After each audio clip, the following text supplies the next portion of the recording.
জাতি হিসেবে আমরা যে আশা এবং আকাঙ্ক্ষা নিয়ে 26-এর নির্বাচনের দিকে তাকিয়েছিলাম, তারপরেও আমরা বলবো যে অনেকগুলো জায়গায় আমাদের আশা ভঙ্গ হওয়ার পরেও আমরা এখনো আশা করতে চাই। আমি একটু দুটো পয়েন্টে কথা বলবো। প্রথমটা হচ্ছে যে এই 26-এর পরে গঠিত এই নির্বাচনের পরে গঠিত এই সরকারটি কেন অনন্য। প্রথম কথা হচ্ছে যে এখানে গণভোট একই দিনে হওয়ায় নির্বাচন ইটসেলফ এটা গণভোটের আওতার বাইরে ছিল। গণভোটের যে আকাঙ্ক্ষাগুলো সেগুলো এখানের উপরে ম্যান্ডেটরি ছিল না, যেটা কিছু দল আগে বলেছিল যে গণভোটটা আগে হয়ে গেলে এই ব্যাপারটা সহজ হতো, যার কারণে এখানে একটা কন্ট্রাডিকশন ইটসেলফ ওই দিনেই তৈরি হয়েছে। গণভোটের অনেকগুলো আকাঙ্ক্ষা আমরা পরের নির্বাচনে 31-এর নির্বাচনে হয়তো বাস্তবায়নের সুযোগ দেব। এইটার সুযোগ যদি কেউ নিতে চায় নিতে পারে, এরকম একটা আশঙ্কা ছিল, এবং আমরা দেখছি যে এই জায়গাটা আস্তে আস্তে একটু একটু করে পরিষ্কার হচ্ছে যে সরকারের মধ্যে একটা অংশ হয়তো চাচ্ছেন যে এই সুযোগটা নিতে। দ্বিতীয় কথা হচ্ছে যে গণ অভ্যুত্থানের পরে যে আকাঙ্ক্ষা নিয়ে আমরা নির্বাচনটা চেয়েছিলাম তার অনেকগুলো জায়গাতেই কিছু অস্বচ্ছতা তৈরি হয়েছে। আমি বলবো যে এটা এই সরকারের সময় না, বরং আমরা ইন্টারিম গভর্নমেন্টের সময় দেখেছি যে বেশ কিছু জায়গায় বেশ কিছু জবাবদিহিতার অভাব দেখেছি আমরা।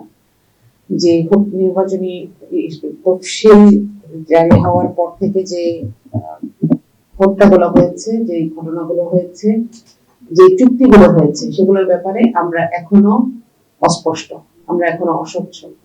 আমাদের আকাঙ্ক্ষা ছিল যে, এবং এখনো আকাঙ্ক্ষা আছে, আমি বলবো যে এটা সম্ভাবনা শেষ হয়ে যায় নাই, যে নির্বাচিত সরকার আসার সাথে সাথেই আমরা এগুলোর ব্যাপারে উল্লেখযোগ্য অগ্রগতি দেখতে পাবো। আরেকটি কারণ আছে এই সরকারটি অনন্য হওয়ার, সেটা হচ্ছে যে এখানে জুলাই সনদ বাস্তবায়নের একটা চাপ আছে এই সরকারের উপরে, যেটা এক টার্মে বাস্তবায়ন করাটা একটু কঠিন। যেমন বাংলাদেশের যেটা মাইন্ডসেট যে একজন রাষ্ট্রনায়ক তার নিজের দলের প্রধান থাকবেন কিনা এবং তার দলের সকল সাংসদের উপর তার একই রকম নিয়ন্ত্রণ থাকবে কিনা যেটা তার দলীয় নিয়ন্ত্রণ থাকে, এই জায়গাটাকে প্রশ্ন করে জুলাই সনদ। এই জায়গাটাকেই সরকার কিভাবে ম্যানেজ করে কিংবা কিভাবে বাস্তবায়ন করে এটা আমাদের দেখতে হবে, এই সময়টা আছে। তবে একটা ভালো কথা হচ্ছে যে এখানে কেউ এখনো দ্বিমত করে নাই। সরকার বারবার বলছেন যে আমরা অধিবেশনের পরে, প্রথম অধিবেশনের পরে এই ব্যাপারে সিদ্ধান্ত নিব। এখন আমাদের আশঙ্কার কারণগুলো হচ্ছে আসলে খুব ক্লিয়ার। প্রথম কথা হলো 2/3 মেজরিটি নিয়ে যখন একটি দল সরকারে যায় তখন তাদেরকে আমাদের ভয় পাওয়াটা স্বাভাবিক, আমাদের ইতিহাস সেটা বলে।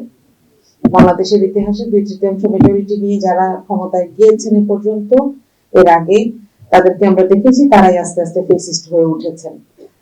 এটা একটা শঙ্কার বিষয়। আরেকটা হচ্ছে যে ইলেকশন ইঞ্জিনিয়ারিং এর যে অভিযোগটি আছে সেটি কিন্তু এখনো শেষ হয়ে যায়নি। আমরা জানি যে বেশ কিছু আসনে আপিল হয়েছে এবং সেগুলোতে আবার ব্যালট সহ, গণভোট সহ সবগুলোর ব্যালট আবার গণনা করা হচ্ছে বা তলব করা হচ্ছে।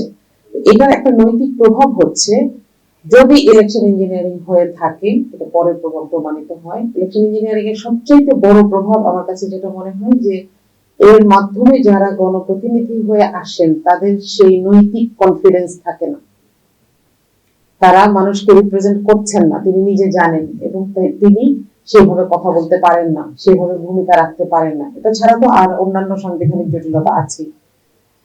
তো এই জায়গাটা খুবই গুরুত্বপূর্ণ, কারণ আমরা দেখছি যে নির্বাচনের পরে সরকারি দলের জনপ্রতিনিধিরা তারা কেউ এলাকায় ফিরে যান নাই। তারা বিভিন্ন রকম ক্ষমতার অংশ পাওয়ার জন্য চেষ্টা করছেন, তদবির করছেন, কারোর মন খারাপ, কেউ এখনো চেষ্টা চালিয়ে যাচ্ছেন, কিন্তু এলাকায় ফিরে যাচ্ছেন না।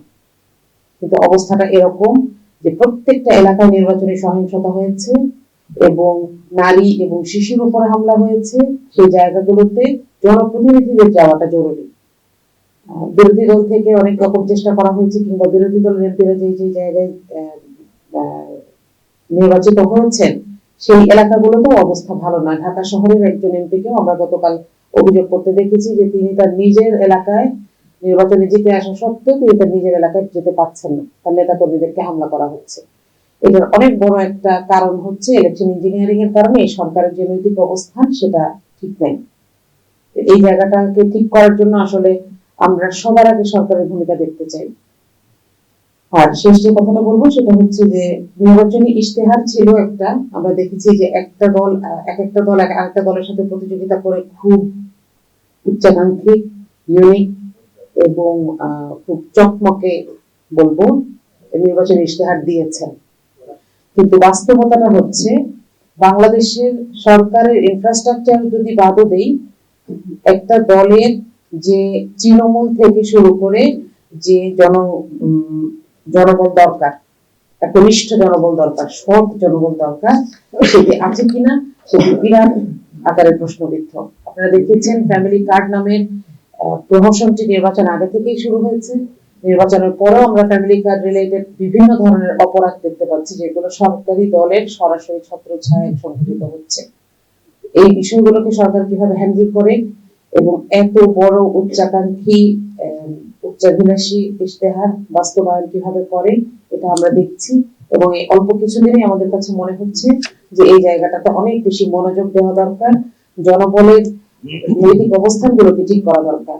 এখানে যদি সবাই এই জন্যই আসে যে সরকারের একটা প্রজেক্ট বাস্তবায়ন হবে এবং আমরা এখান থেকে একটা অংশ পাবো, কারণ আমি সরকারি দলের কর্মী, আমি সরকারি দলের নেতা, এই মানসিকতাটা নিয়ে আসলে তাহলে বাংলাদেশ 24-এর আগের বাংলাদেশ আর 26-এর নির্বাচনের পরের বাংলাদেশ আমরা কোনো পরিবর্তন দেখবো না, বরং অবস্থাটা আরো খারাপ হবে।